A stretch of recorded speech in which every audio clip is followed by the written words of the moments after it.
7 de la mañana, 21 minutos. Al iniciar este espacio decíamos que es necesario conocer, a partir de una experiencia puntual, cómo funciona o cómo funcionaba la Comisión Interamericana de Derechos Humanos. Y para ello invitamos aquí a César Ricaurte, director de Fundamedios. Gracias por estar aquí. Gracias, Eduardo.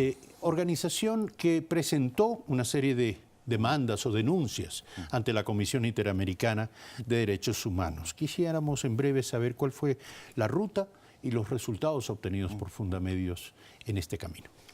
Gracias, Eduardo. Como tú dices, sí, hemos sido usuarios del sistema, tanto como a nivel de audiencias como a nivel de otras acciones que se ha tomado, casos y pedido de cautelares. Lo que hemos visto, y esto te lo puede decir cualquier usuario del sistema interamericano, es que el trabajo de la CIDH cada vez se ha vuelto mucho más burocrático, de que en temas de medidas cautelares se demoran mucho tiempo, y que ha habido casos penosos de activistas, de líderes sociales, por ejemplo en Honduras o en otros países, que mueren, ¿no es cierto?, sin que la CIDH actúe. En este caso llama poderosísimamente la atención que se dé un servicio express, que en 15 días se resuelva una petición de tres señores, de tres funcionarios, y se les conceda algo que incluso es más grave que una medida cautelar, que es pasar a la Corte para que adopte medidas provisionales, lo cual significa ya una acción de tipo judicial, de tipo jurídico, ¿no? Entonces, realmente nosotros pensamos que tras esta actuación tan rápida de la CIDH, solamente se puede interpretar de una manera política, no jurídica. Para ponerte un ejemplo, Eduardo, en el caso de Fundamedios, cuando lo iban a cerrar, cuando el gobierno inició el expediente de cierre de Fundamedios, pedimos cautelares a la CIDH, nos respondieron al año. La organización podía haber estado ya cerrada, desintegrada, y nos respondieron recién al año pidiéndonos más información. O sea, esto da la medida de cómo se mueve. Pero había un sesgo político en esta tardanza, en esta lentitud. Yo creo que no, en la medida en que la CIDH siempre ha estado desbordada de los casos. Yo veo más bien un sesgo político en la actuación actual de la CIDH, que ha dado un salto gigantesco con esta petición, y pasando por sobre decenas de peticiones que debe tener la CIDH en este momento aguardando resoluciones, actúa en este caso. ¿Y cómo se explica que haya ido tan rápido esto? Porque no tiene ni 2 meses, no tenía ni 2 meses la demanda o la petición hecha por los vocales del Consejo de Participación Ciudadana, pero tuvo un trámite muy rápido. Yo creo que hay dos partes en esta historia. Uno, que evidentemente funcionarios del anterior gobierno estuvieron operando sobre la comisión, sobre algunos miembros de la comisión especialmente sensibles, digamos, a este tipo de ideologías políticas o incluso afectos al gobierno.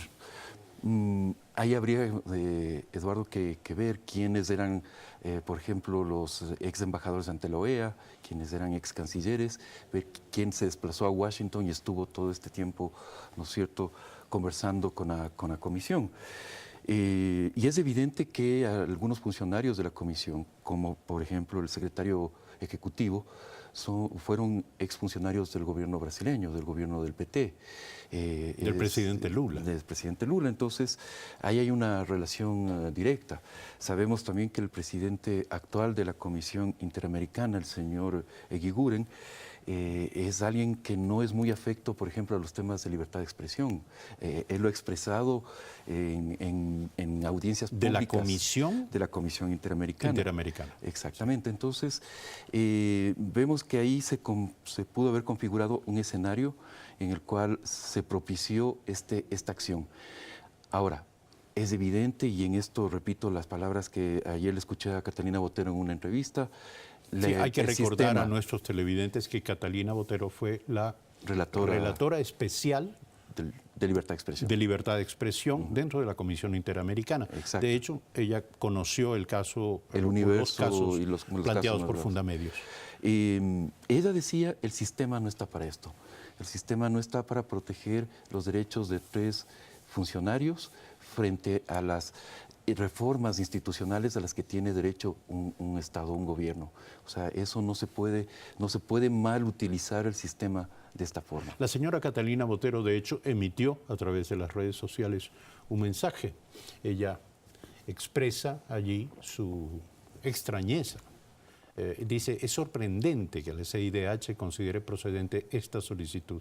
La comunidad de derechos humanos, a quienes les ha negado cautelares y provisionales realmente urgentes, está alerta y trabajando. No están solos, dice la señora Botero. Y ella, hoy en declaraciones que registra a diario El Telégrafo, la señora Catalina Botero, también muestra su sorpresa al decir que la medida se apoya en argumentos que no son muy claros, dado que no aparece en ninguna parte cuáles son los derechos humanos que estarían en peligro y que estarían amenazados de manera tan grave y urgente como para justificar un pedido y un proceso tan corto y tan expedito. Exactamente, Eduardo. Si uno revisa el escrito de la Comisión Interamericana, pues no sostiene ninguno de esos 3 principios que son indispensables para conceder cautelares y menos aún para pasar al nivel de provisionales. Evidentemente, como te digo, estamos ante una operación política. Ahora, te decía que esto tiene 2 partes. Uno, que evidentemente funcionarios del gobierno pasado operaron para conseguir esto y parece que tienen mucha influencia todavía en ciertos sectores de la opinión pública internacional. Y lo otro es que yo sí creo que Cancillería equivocó su estrategia, no asumió la importancia de lo que estaba pasando en Washington y no reaccionó a tiempo. O sea, es evidente que en otras palabras, nos dejamos madrugar en ese sentido. Y ahora está en peligro los resultados de la consulta del día domingo, Eduardo. Es muy grave lo que está pasando. En este momento ya las cosas están en Costa Rica, en la Corte, donde está sesionando la Corte Interamericana de Derechos Humanos. Ahí el gobierno anterior tiene un operador dentro de la Corte, que es Patricio Pazmiño. Tiene 2 posibles votos más, que es el magistrado argentino Zaffaroni y el expresidente el brasileño Caldas, que también es muy afecto al PT. Entonces tendría 3 votos, en este momento solo le faltaría un voto para poder conseguir esas provisionales. Y yo supongo que el gobierno, Cancillería, deben estar movilizándose para impedir que se obtenga ese 4º voto, porque sería un desastre realmente que el país ahora, se vea el Estado abocado ha cerrado filas. Sí. Anoche se firmó un comunicado en el Palacio de Carondelet. Los titulares de todos los poderes del Estado y de todas las organizaciones institucionales del Estado ecuatoriano han suscrito un comunicado en defensa de la voluntad popular y, como sabemos, la canciller de la República al frente de una comisión, de una delegación, viaja a Costa Rica a la Corte Interamericana. ¿Qué perspectiva tiene esta delegación y cuáles son las posibilidades de que Ecuador haga sentir su posición? Yo creo que lo que hay que evitar en primer lugar es sobreactuar. Es decir, tampoco cabe una reacción desproporcionada.